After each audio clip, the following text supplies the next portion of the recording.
here with 360 Athletics. This is Coach Bettis. We're here featuring today the head football coach, athletic coordinator at San Antonio Madison High School, Coach Blaine Pederson. Coach, how are you doing today? Oh, I'm doing great. Looking forward to this. Awesome. Coach, y'all are off to a great start this year, 2-0. I mean, that's the best way to start and kick off a season.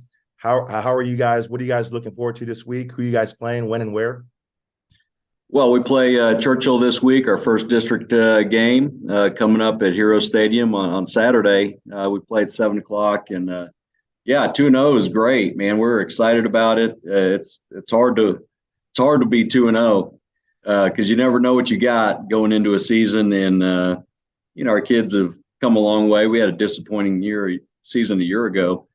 These kids really had a great off season, and 2-0 is a heck of a lot better than the alternative. And I've been on teams that have done the alternative, and so we're happy to be 2-0 and looking forward to our first district ball game coming up. Like you talked about, Coach, a lot of schools around the state are going through that 0-2.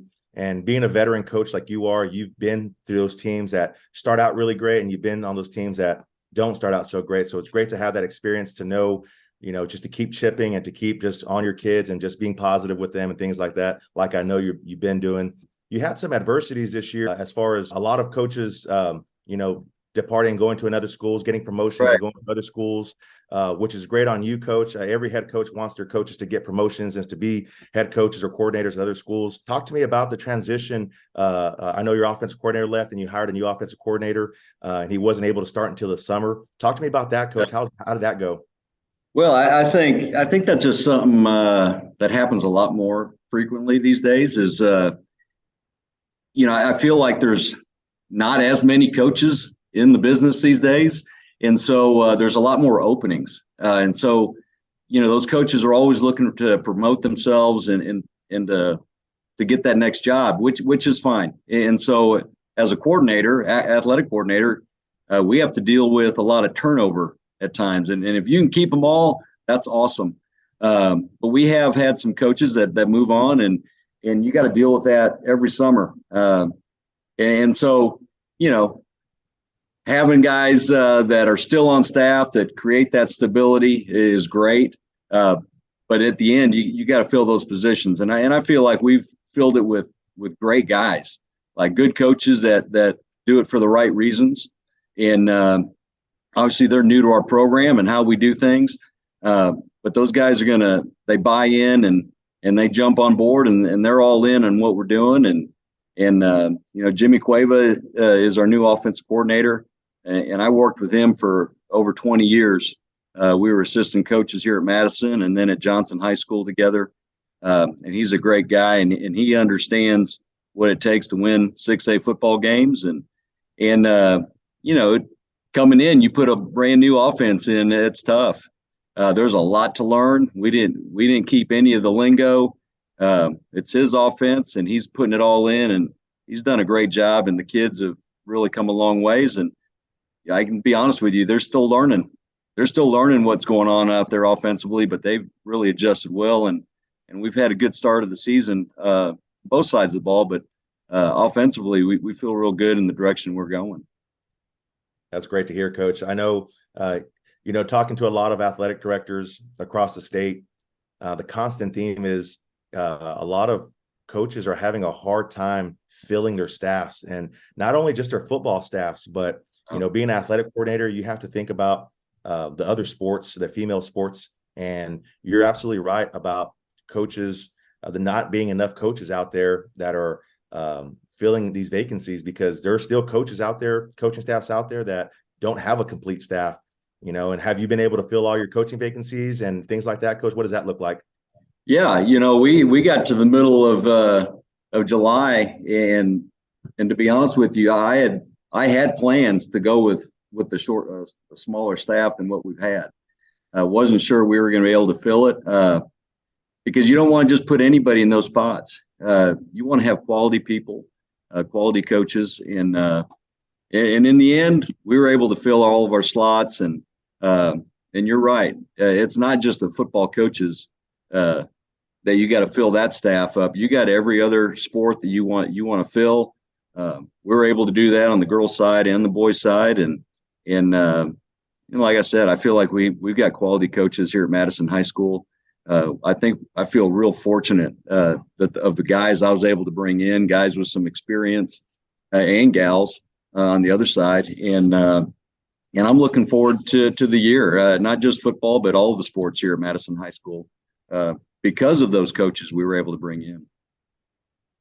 Coach, you have a lot of experience. I know you're a veteran coach. Can you share with me how many years of experience you have and the coaching stops that you've been at, Coach? Yeah, well, I'm definitely getting long in the tooth, Coach Perez. People, people tell me that all the time. Yeah, well, I started my first coaching spot was at West Campus High School in the South San District back in the fall of '94, and I spent a year there and was able to become an assistant coach here at Madison High School under Jim Streety. Worked here for 13 years for him.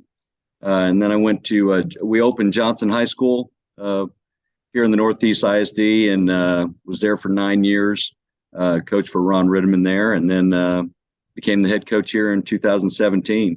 So I'm heading into my 30th season as a coach. And man, it's been a great ride. It's not over by any means, but it's been a great career.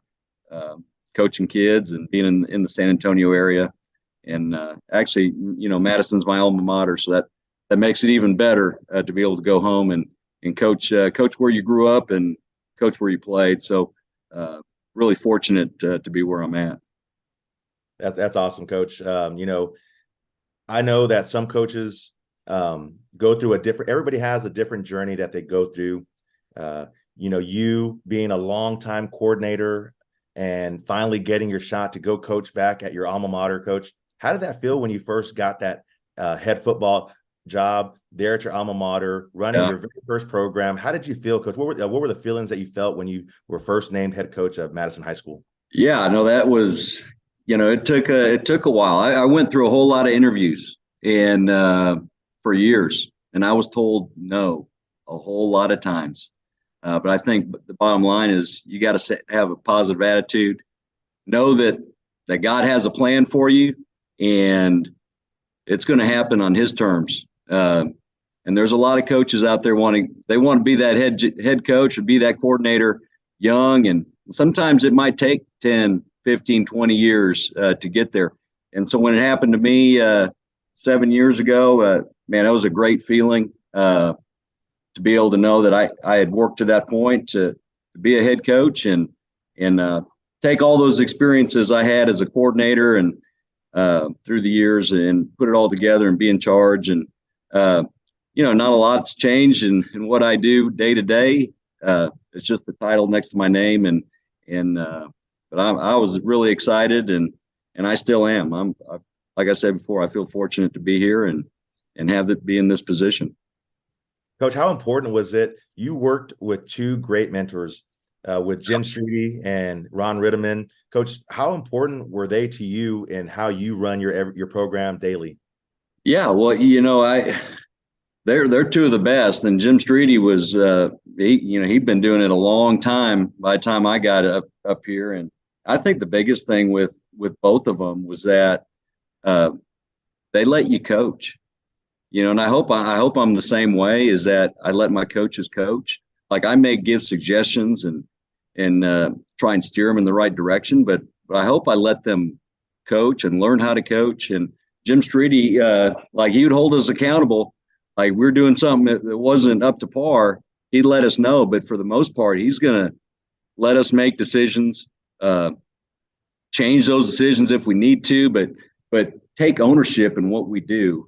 And Ron Ritterman was the same way. I ran the off-season program and just about everything, and was the defensive coordinator. And he was an offensive guy, so he put a lot of trust in me and what I did. And he was the same way.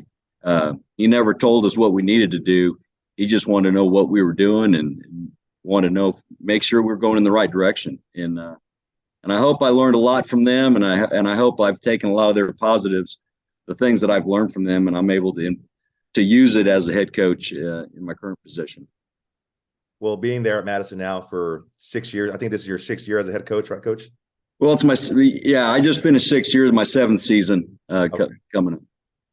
Well, being there for coming up on 7 seasons, I mean, you got to be doing something right. You've won a couple of district championships. You've had a few winning seasons. You guys are doing a great job there, Coach. So kudos to you and kudos to your staff. All that stuff is going great. Just keep the program rolling. One of the things that I wanted to talk about was there's a lot of young aspiring head coaches. Everybody wants to be a head coach, right? Oh. And there's a lot of times where when we first opened up there with you at Madison High School, when I first got there in 2017, there was a lot of times where I saw you sitting in your office stressed. You had a lot of things that were unexpected. And I kind of always thought to myself, I was like, man, like I want to be a head coach. I still do. But nobody understands the stresses that come with being a head coach, the unexpected stressors, events the unlimited events that you have to attend. Talk to me about the extra things that you got to do that were unexpected of when you became the athletic coordinator at high school. Yeah, when you get this position, they don't hand you a book and say this is exactly what's going to happen. There's a lot of bumps in the road. There's dealing with the community and parent issues or just kids making bad choices, having to deal with that and anything that goes on in your program, not just in football, but in every sport.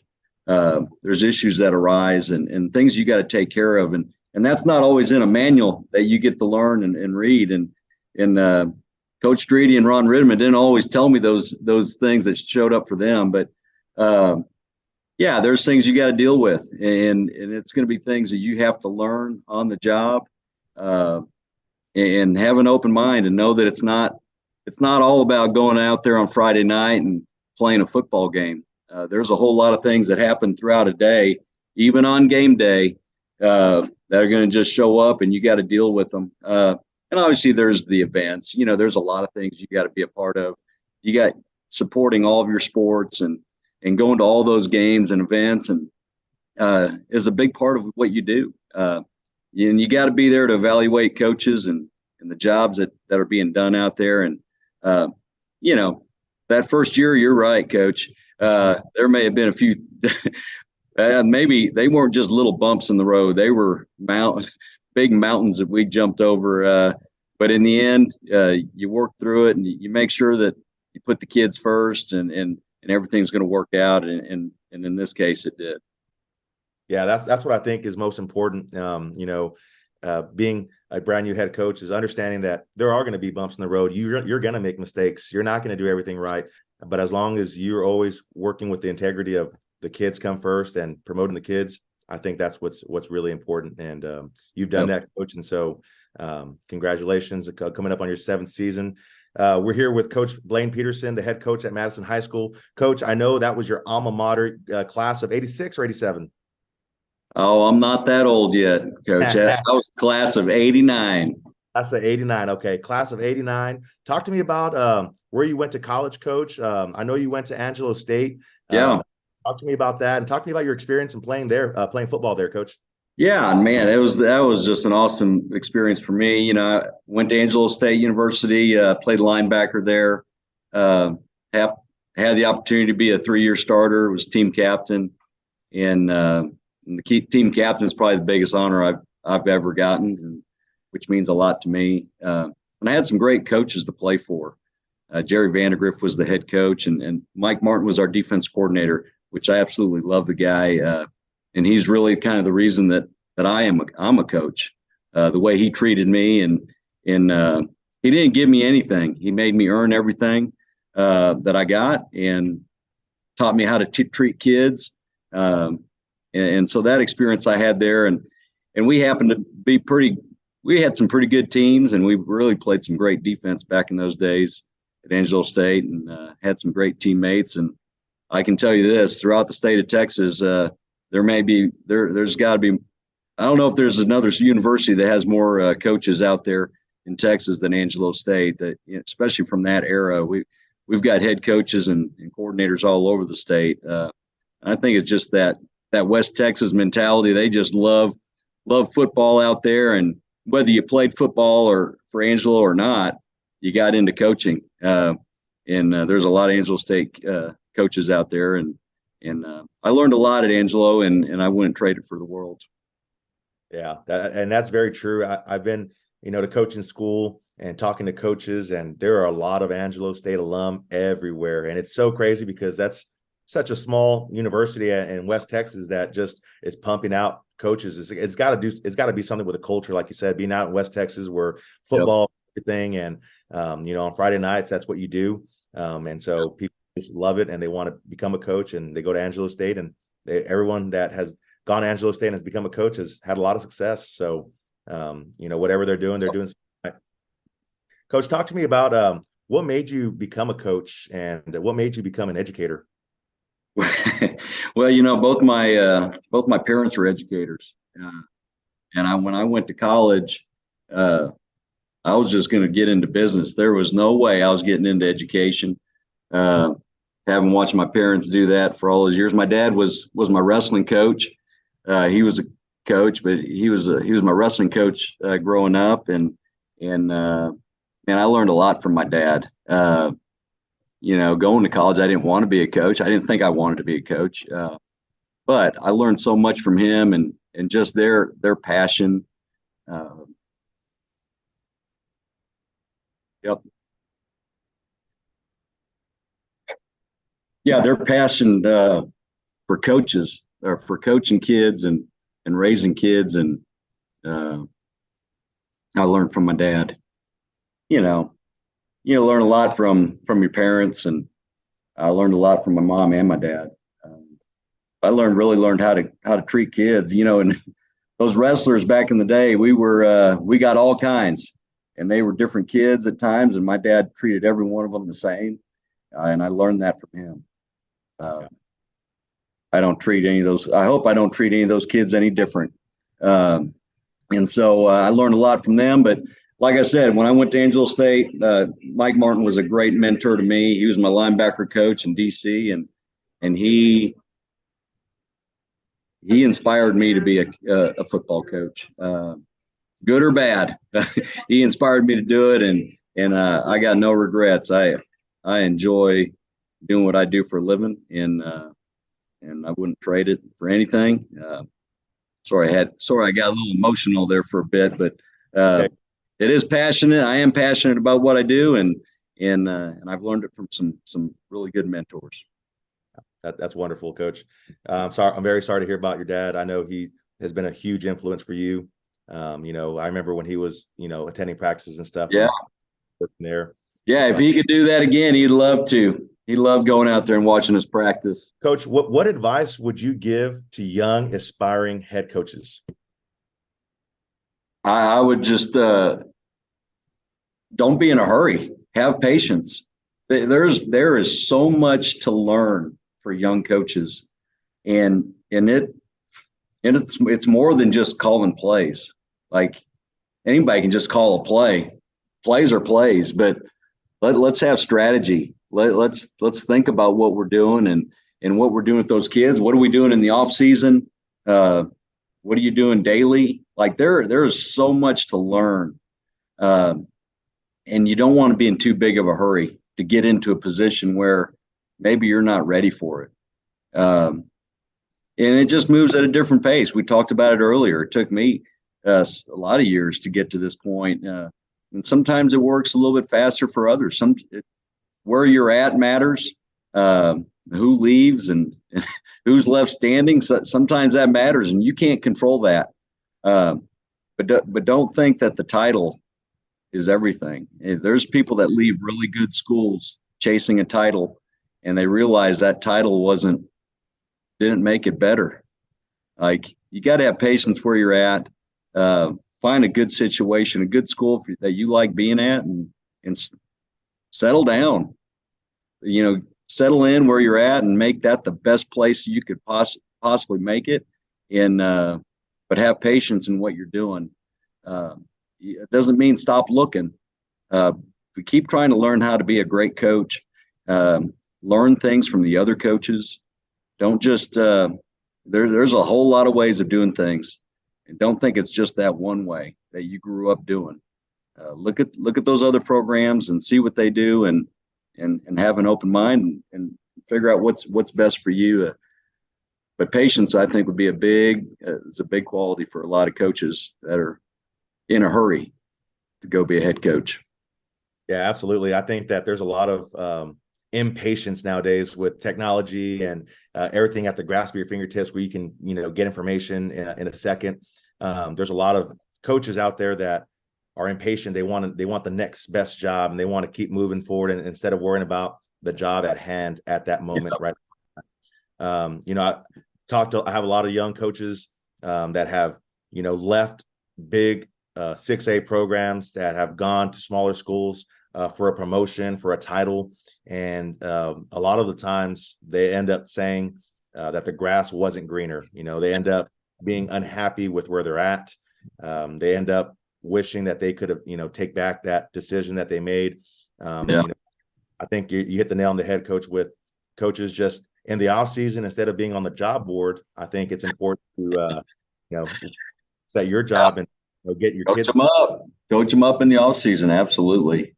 Speaking of off season, Coach, I know you're a big time off season guy. You have a strategic plan and how you run your program. Can you share about your philosophy in the off season, Coach, and what you like to do and how you build your kids up in the culture of your program?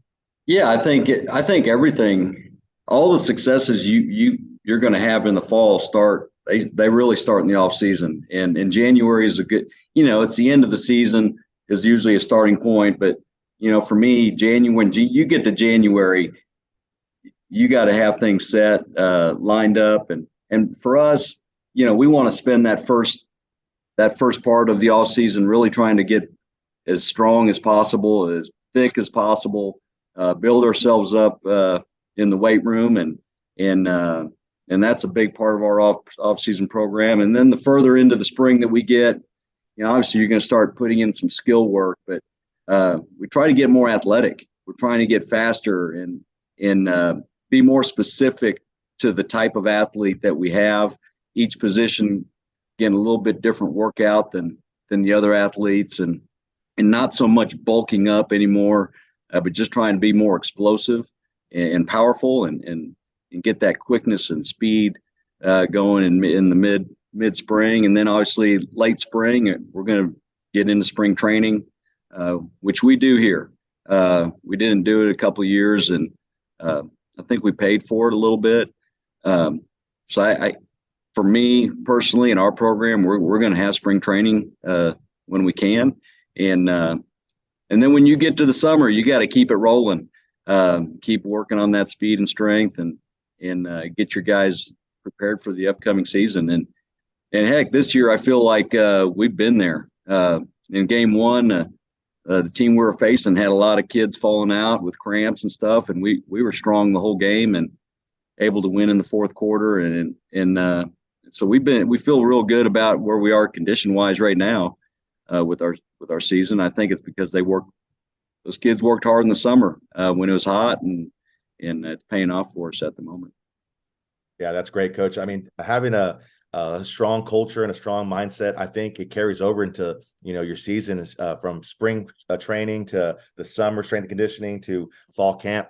I've been to 4 football games so far this year, and a couple of those games, there was major cramps going on for both teams and for one of the other teams. And you kind of tell which team was more conditioned than the other, which team had a strong mindset than the other. And, ultimately the teams that had the stronger culture and the kids that weren't cramping were winning those football games. And so I think, it goes to show why you guys are 2-0 and why you guys are doing well. And it's a reflection of y'all's strength conditioning in the spring and the summer.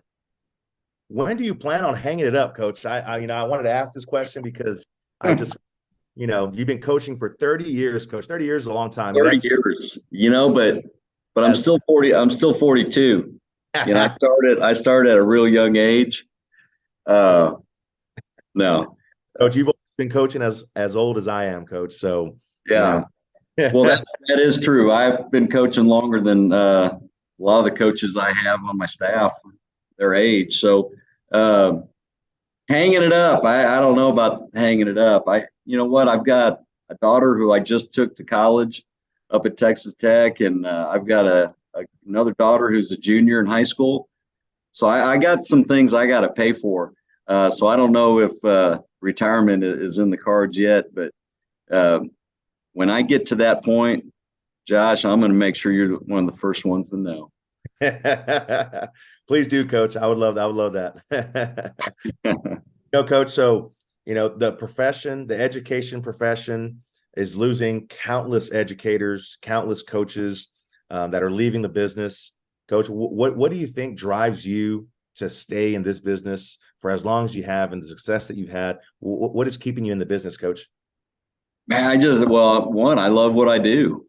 And I just, like I said before, I grew up in this culture, like as educators, and that's just how I was raised, and it's inside of me. I love doing what I do. Love working with kids and trying to make them better people than when they got to us, right? And helping them mature and hopefully they learn enough things here at Madison High School that when they go out into the real world that they're going to go make good choices. They're going to go be productive, be positive leaders in our community, and if they're doing that, that's all I can ask for, and that's what drives me.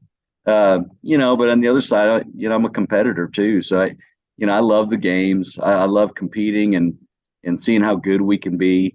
And you're not always great, but you're being the best team you can be out in that field.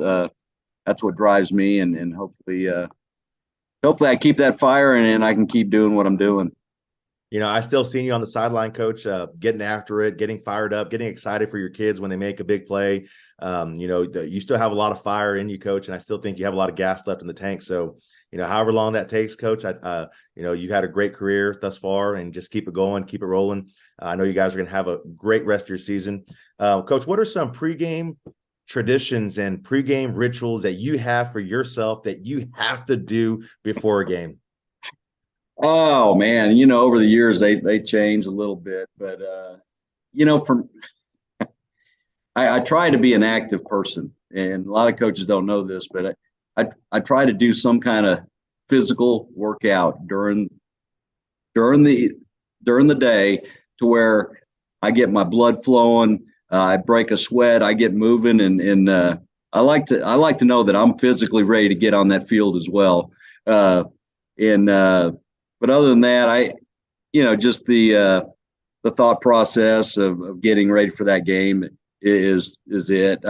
But as far as having a certain meal I eat, I used to be like that, or whatever it is.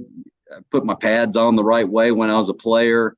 All those things have kind of fallen aside because in the end, it's are those kids ready to go play? It's not about my routine. So not a whole lot of things going on as far as that goes, but try to have the same routine every week has suited me. Awesome. Yeah, I know when we were working there, we used to get Whataburger every single Thursday. I'll tell you, there were probably 20 years worth where we got a Whataburger for lunch was the thing. And our trainer used to go get it. It kind of died off. There was only a few coaches doing it at the end. So I was like, let's move on. Let everybody have their own tradition. Coach, do you still have your trainer get you candy and soda for halftime? No, that's a tradition you have. Yeah, well, at halftime, yes, I do have. If I get lightheaded and hungry during the game, that's going to be an issue. So yeah, I do eat an Almond Joy bar at every halftime, and I do have a Coke with that because back when I played, we used to have Coca-Cola in the locker room at halftime when I was a player, at all levels, even at Angelo State. It was get your bottle of Coke and drink it, and these days you'd get fired if you gave them a soda at halftime.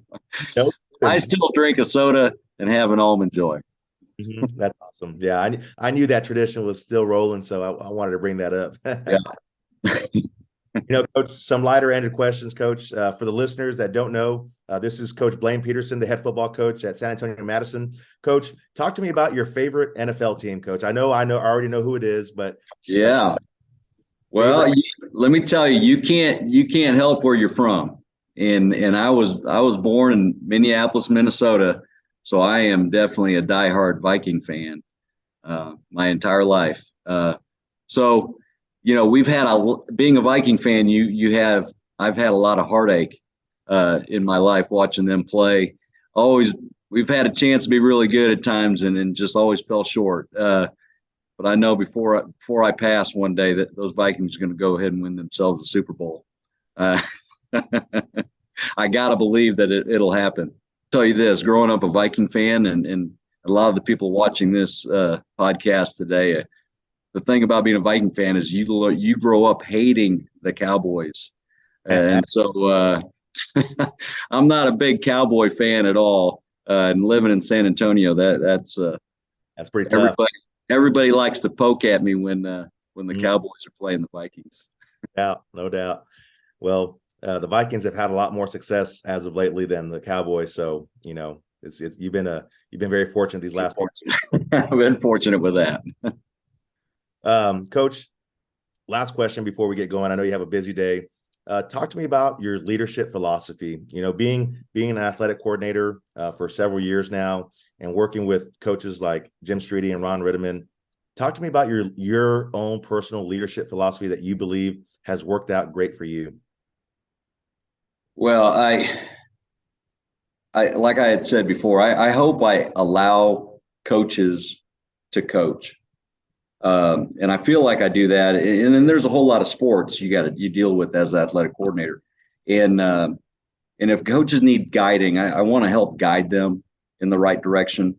But I want them to learn how to coach on their own. And varsity coaches, the head coaches of those other sports, typically you're going to hire guys that are very qualified and they've been in the business quite a while. And I'm going to let those people do their thing. As long as they're doing it the right way, I guarantee they're going to make the right choices for their program. And hopefully I let them do that. I like to think I do that in football for the most part, but you got to hold people accountable when you need to step up and make a decision. You got to go ahead and make that decision, whether it's popular or not. I like to think I do that. But I like to give the coaches the benefit of the doubt that they're going to make good choices and do it the right way. And in most cases that has been the case. So I don't know my leadership style, but I like to let coaches coach and hopefully I do that. I'll tell you what, Coach, I've been in this business for, a while now, and I've worked at some pretty good programs with some pretty good head coaches. And I always tell people that you're one of my favorite coaches to work for because you allowed me just to be myself, do my thing, work my players the way they need to be worked. And we had a lot of success there. We won a lot of football games there, and we won a lot of championship trophies. And so, I appreciated you always, for allowing a Valley boy coach to come in there and just act a fool, act crazy, but get the kids ready to play. Coach, let me tell you, Coach, you're one of the best O-line coaches I've coached with, and it's because your passion for kids, passion for the game. Not everybody's got that passion, man. And when you were coaching, I could tell you love coaching. So those are great qualities, man. Thank you. Last question, Coach. I'm gonna let you out. Coach, how important has it been throughout your entire career to have someone at your side like Monica, Coach? I know your wife, Monica, she's a wonderful lady. She is one of the best coaches wives that anybody could ask for, just being an outsider looking in. Coach, talk to me about how important that's been. Talk to me a little bit about your family as well. Yeah, well, my wife, Monica, she is an awesome coach's wife. There's no doubt. And we dated when I was an assistant coach. So I knew when you're an assistant coach, you're putting in a lot of hours and you're working 7 days a week. And she didn't leave me when we were dating because of that. And when we got married, she jumped all in. And she does a great job with just not just supporting me, but supporting our program. And, got to, those moms, when they're at home and you're a coach coaching and working all the time, they're raising those, well, you can't be there, and just getting our kids where they need to be and taking care of them. And she did an outstanding job and still does. And I appreciate her and love her to death. And that doesn't happen everywhere. So I appreciate her support and the support of, my family as a whole.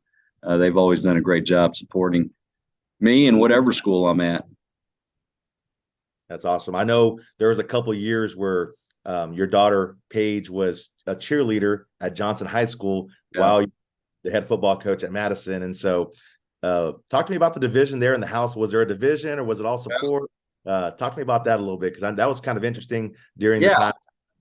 Yeah, no, it was a little different, and growing, when my daughters were young and growing up, I was at Madison when they were first born, but after a while, when I went to Johnson High School, we had moved into that area. And so my daughters actually grew up just being Johnson fans. I spent 9 years there. And so the night I had gotten the job here at Madison, I had my Johnson t-shirt on in front of my daughter, my oldest daughter, and told her I had something to tell her. And then I took off that shirt and I had my Madison orange Madison football shirt on. She went upstairs. She was not happy. She didn't talk to me for 24 hours because she wanted me to be a Johnson High School football coach. But I can tell you this, today she's one of my biggest fans. She snuck in from Texas Tech this last weekend to come to our game, and she was on the sideline with us. And like you'd said, she was a cheerleader at Johnson. And so before that Madison Johnson game, we'd always have to get a picture together, her in her uniform and me in my coaching attire. So that those are great memories. And part of it got to be, she still loved Johnson, and we had that little rivalry, and we always had a steak dinner riding on that on the game. And whether we won or lost, I typically ended up having to pay. Somehow, right? somehow I never got paid for any of the times we did win. But it was all good and a lot of fun with those girls growing up. That's great, Coach. I mean, such a awesome, interesting story. Now that I'm guessing you're a Texas Tech football fan now. Well, I am now. Yeah. Got me a couple shirts and a hat. So, for her sake, I hope I know they had a tough loss this last weekend. Hopefully they can turn around and have a good season up there. Mm-hmm. Well, Coach, I wish you the best of luck this week and for the rest of your all's football season. Kudos to you and your staff, Coach. 2-0, keep it rolling. I hope to one of these games, Coach, to attend and maybe get on sneak on the sidelines and just be a guest there. And I'll always be rooting for you, Coach. Once a Mav, always a Mav, and I appreciate you. Thank you for joining our podcast today. We're here with Coach Blaine Pederson, the head football coach at San Antonio Madison. Coach, thank you so much. I appreciate you. Have a great rest of your day. You too. Have a good one. Thanks, Coach. Talk to you later. Bye.